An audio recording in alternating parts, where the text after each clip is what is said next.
As a female doctor बनना मेरे लिए बहुत गर्व की बात रहेगी। तो गांव में पहले कोई डॉक्टर नहीं था, तो सोचा कि हम ही डॉक्टर बन लेते हैं। हमको तो खुशी है, पर घर वालों को बहुत ज्यादा खुशी है, हमसे तो बहुत ज्यादा है। बच्चों को मैं देखो थोड़ा घना वोट नहीं पता भगवान हेलो होने लगो बढ़िया शोभा लिया। नमस्कार, राम राम। आप जुड़े हैं आपनों मीरता फेसबुक पेज और यूट्यूब चैनल पर। तो हम इस प्लेटफॉर्म पे इस प्रकार की कहानियां और स्टोरी लेके आते हैं जो सबको प्रेरणा देती है। तो मेरे दोनों तरफ बैठे नजर भविष्य में डॉक्टर बनेंगे।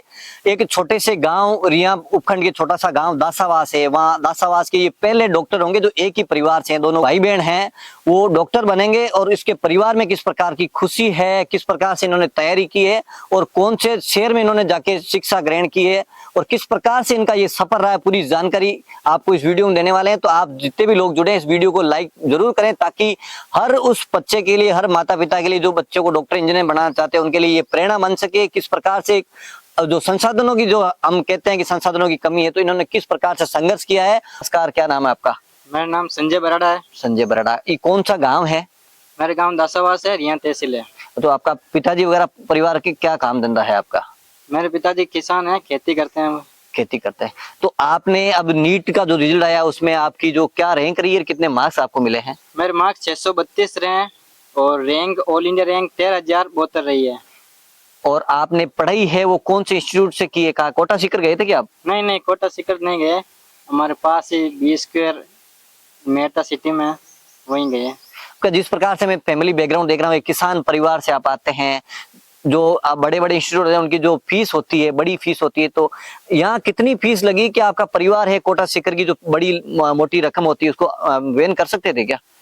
नहीं, हमारा जैसे किसान फैमिली है तो इतना अफोर्डेबल नहीं होता है हमारे बाहर जाना, इसलिए पास से हमारे नाथुराम जी सर से बात हुई, उन्होंने हमारे बहुत ही लो प्राइस में और एक अफोर्डेबल प्राइस रखी और हमारा जैसे घर खर्चा और साथ में बैलेंस हो सके, इतनी थी। नाम आपका? मेरा नाम कोमल बराड़ा है। कोमल, तो कौन सी रैंक आपको लगी है? मेरी ऑल इंडिया रैंक लगी है 66,985।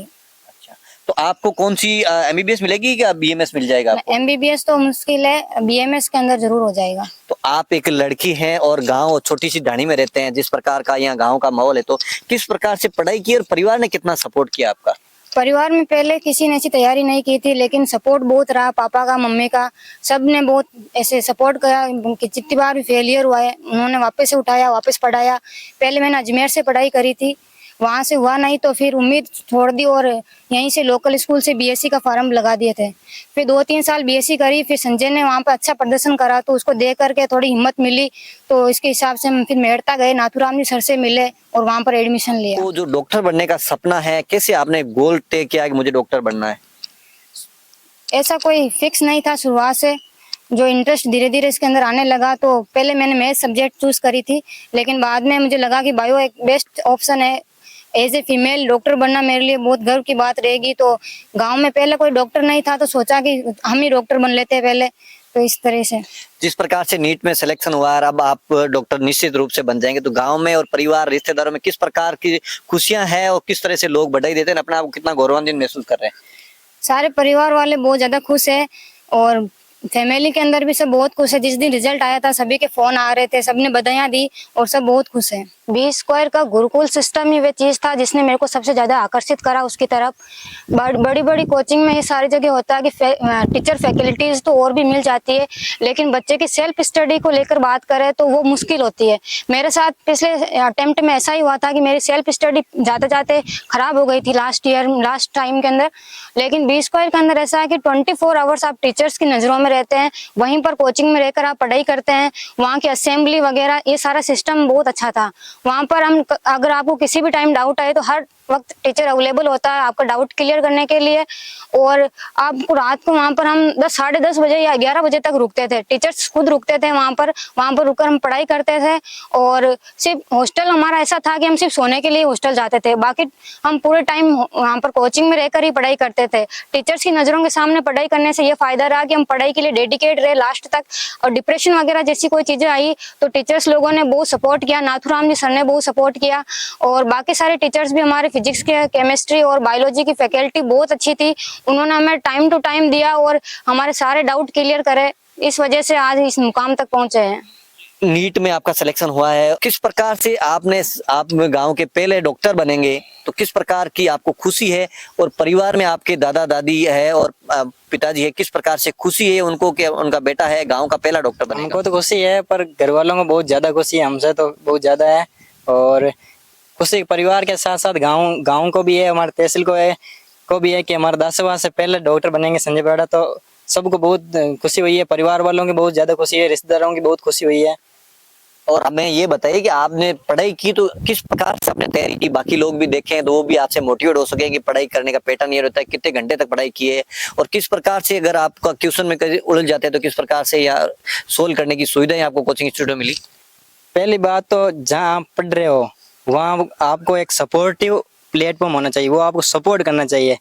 जब कभी भी आप डिमोटिवेट हो तब आपको कोई ऐसा होना चाहिए जो आपको मोटिवेट कर सके, आपको आगे कह सके बेटा अभी तो कुछ नहीं हुआ है, अभी तो और बाकी, मतलब आपको एक सपोर्ट कर सके। ग्रामीण अंचल से जुड़े हुए हैं जो छात्र छात्राएं हैं, उनको क्या संदेश देना चाहिए? हर माँ बाप ऐसे लगता है कि नहीं कोटा सीकर जाके वो पढ़ाई नहीं कर पाएंगे, तो वो यूं चाहते हैं कि अपने घर के पास में और एक के बिल्कुल पास में मेड़ता का जो माहौल है वो महानगरों जैसा नहीं, मतलब शांति प्रिय वातावरण है और इतना कंपटीशन देखने को नहीं मिलता जो बड़े शहरों में है, तो उसका कितना फायदा आपको मिला है? एनवायरमेंट का बहुत ज्यादा फायदा मिलता है, और साथ साथ में एनवायरमेंट के B² में हमको एनवायरमेंट के साथ साथ में बेस्ट एजुकेशन भी मिली है और सपोर्ट मिला है नातू जी के। हमारे के 2 बजे तक कोचिंग में रहते थे, और कोचिंग के बाद में हमको डाउट काउंटर मिलता था, जो कोई भी हमारी प्रॉब्लम रहती थी वो डाउट काउंटर पर सोल्व हो जाती थी। हमारे टीचर और फैकल्टी 24 घंटे हमारे साथ रहते थे। हाँ तो शंकर क्या है, शंकर जी पोतो और पोती दोनों डॉक्टर बने, कितनी खुशी मिली आपने? आपने बहुत बढ़िया मिली रहा। अच्छा, कभी सोचो कि हमारा भी पोता पोती डॉक्टर बनी? नहीं होचो को नहीं, मैं देखो थोड़ा घना फोड़ी पता भगवान हेलो होने लगो बढ़िया शोभा लिया पूरा गाँव में शोभा बत्ती आप क्यों सहयोग मानोगे मैं ये डॉक्टर बनिया? हाँ तो से हो तो मैंने आटू मिले था मेरता मासा। हाँ बट पढ़ाई कराई हाँ। डॉक्टर बन गया। हाँ बेरा दी। और गांव में पहले कितना डॉक्टर है? गाँव में तो आपने कोनियाट पहला ही डॉक्टर बनी नहीं? हाँ गाँव में तो कोनियाट थे। बराड़ा परिवार के दासावास गांव के पहले जो डॉक्टर बेटा और बेटिया है वो गांव की पहली डॉक्टर बनने का इनको गौरव प्राप्त होगा, और ये इस प्रकार का संदेश मिला है कि गांव और छोटी ढाणी में रहने वाले भी किसान के बेटे भी डॉक्टर इंजीनियर बन सकते हैं। उसके लिए कई बड़े शहर और महानगरों में पढ़ाई करने का कोई अति आवश्यक नहीं होता है। आपके आसपास इर्द गिर्द में ऐसे कोचिंग इंस्टीट्यूट आपको मिल जाएंगे जहाँ पे अच्छी फैकल्टी और अच्छी जो है सुविधा थी एजुकेशन की, और कम पैसों में, जिस प्रकार ये कह रहे हैं B² मेड़ता में इन्होंने नीट में सिलेक्शन हुआ है, और मेड़ता क्षेत्र में भी अब कोटा और सीकर जैसे बच्चे हैं वो नीट में और JEE में निकलने लगे हैं। तो ये एक ग्रामीण क्षेत्र के लिए बहुत शुभ संकेत है। वो अपने सपनों को साकार करने के लिए कहीं भागम भाग और बड़े शहरों में जाने की जरूरत नहीं है। आप लोगों को ये मोटिवेशनल वीडियो अच्छा लगा तो इसको लाइक शेयर जरूर करें, ताकि और भी बच्चे और पेरेंट्स है वो उससे प्रभावित हो सके और अपने बच्चों के जो सपने हैं वो साकार कर सकें। जय जवान जय किसान।